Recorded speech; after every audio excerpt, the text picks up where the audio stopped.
One of the major things that I wish I'd known about social work was how demanding and challenging it was.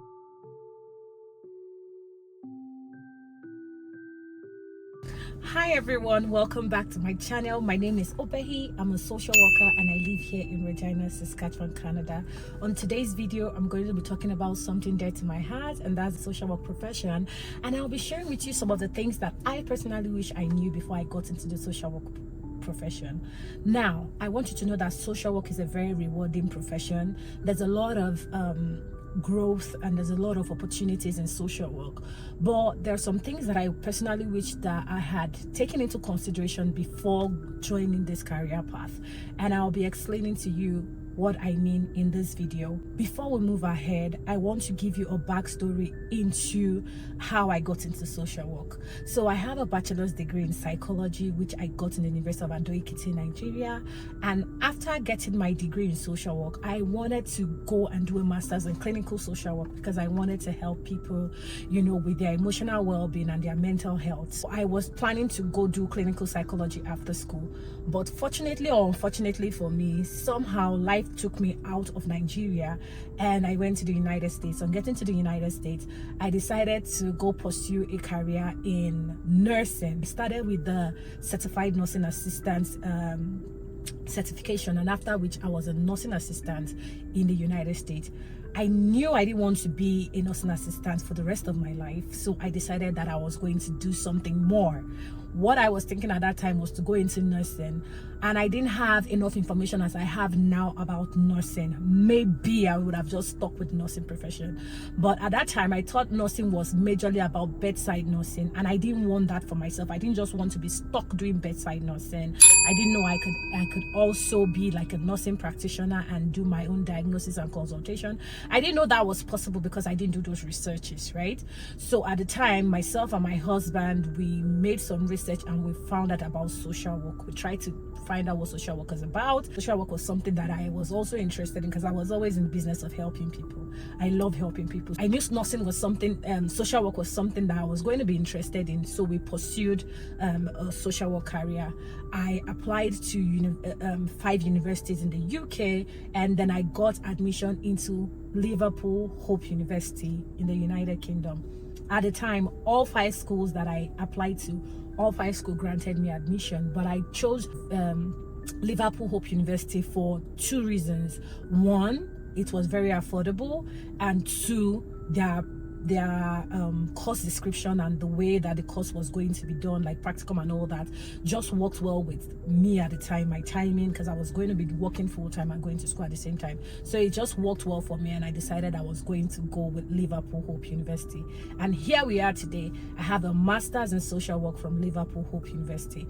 But then I'm going to tell you some of the things that I personally wish I knew before pursuing a social work career. One of the major things that I wish I'd known about social work was how demanding and challenging it was going to be. Now, social work is a profession where you are helping people, you are going to families. If you are in mental health, you are helping people figure out their mental health situations and help them resolve whatever issues that they have when you have your own issues as well. So I never knew it was going to be that challenging, being a mom of 2, being a wife, and juggling, life and social work at the same time. It was a lot for me. When I was in child protection, well, now I'm in mental health, but when I was in child protection, it was so much. There was just a lot going on, having to meet all my requirements with my families, having to do all those impromptu travels and all that. It was just a lot for me. If I had known, maybe I would have, looked for a way to pivot into some other course or something. But right now I found a way to pivot into mental health. Mental health is not as time consuming as children welfare, but at the same time it has its own challenges. So if I had known, maybe I would have made a better decision. I would have maybe stuck with another course or something, but I do not regret. Another thing is the emotional toll that a job brings. I tell you, social work is emotionally demanding and draining, especially if you don't know how to create those boundaries.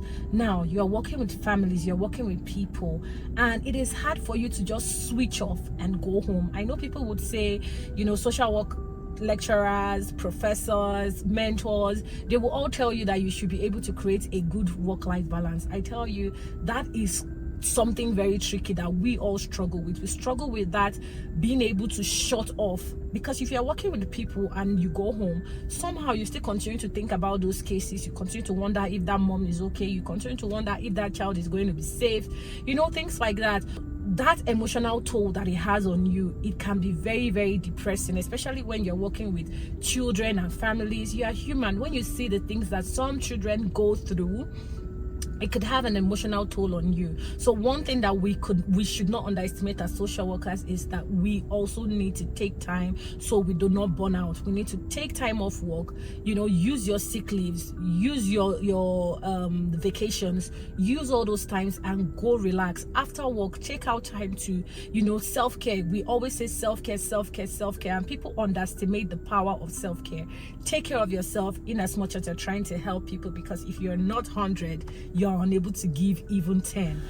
Another thing that I wish I knew about social work before starting is professional development, continuous professional development. Now, if you don't like to read, you don't like to research, you don't like to do things over and over again, social work is not for you, I tell you.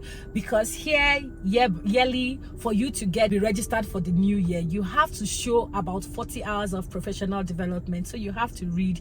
You also have to make sure you are up to standard with everything that is going on in the profession. If there are new policy changes, if things have changed, like Canada, there's a new code of ethics. So if you are not doing continued education, you are not reading, you are not studying, you don't know what's happening, you're not checking researches, you will not know what is going on in the profession, and that way it might either affect you or affect the people you work with. So that continued education, I didn't know it was going to be a thing, but apparently it's a thing. Thank God I'm up to speed. I'm trying to keep tabs.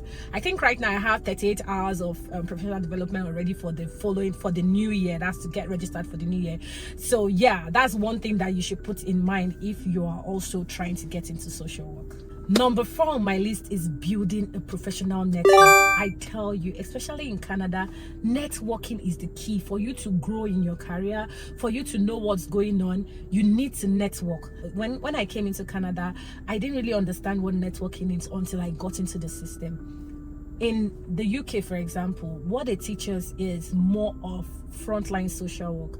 They don't really teach us counseling and therapy and things like that. And you find that when you come here, you find it difficult to transition into that mental health space. In most cases, you need networking. You need people who will mentor you. You need clinical supervision. And the only way that you can get this is if you have network. That's when you'll be able to have that information on who provides supervision and things like that. I was underestimating the power of professional networking, but now I do understand that it's very crucial.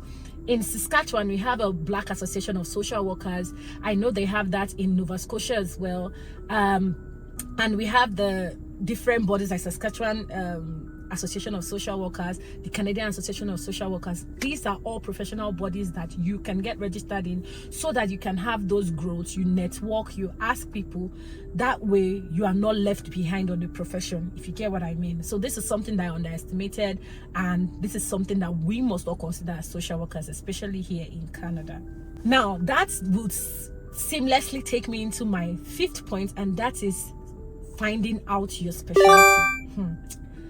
Social work has so many branches. There is child welfare, there is mental health, there is advocacy, there is policy. There are just so many branches of social work, and sometimes after you come out of university, you honestly do not know where you want to go. Sometimes you get confused. You don't know if you want to do mental health, you don't know if you want to work in children welfare.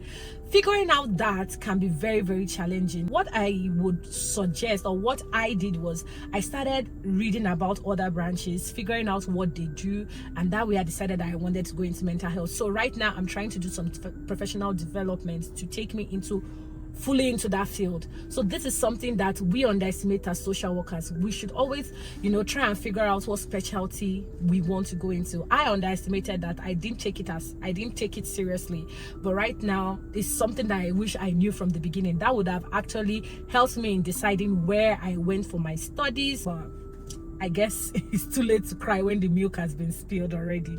If you are a social worker yourself, please tell me in the comment section those things that you wish you knew before getting into the social work profession. I would like to hear from you. Well, so these are a few things that I wish I knew about the social work profession before getting into it. I hope this was able to help you in one way or the other, whether you're a social work professional already or you're a student who is trying to get into social work. I just also wanted to hint here that in the coming months or in the coming weeks, I'll be starting a coaching program for people who are trying to migrate to Canada as social workers, or students who are trying to navigate their path into the social work career. Please look out for details. I will keep you all posted on those information. And thank you guys for always tuning in. Thank you for watching today's video. If you found this video helpful in any way, please give it a thumbs up. That way YouTube can recommend the video for other people. If you have any questions, please leave them in the comment section. I will answer them there, so that way I don't answer questions over and over again in the emails. Thank you very much. Keep chasing your dreams and have a nice day, guys. Bye.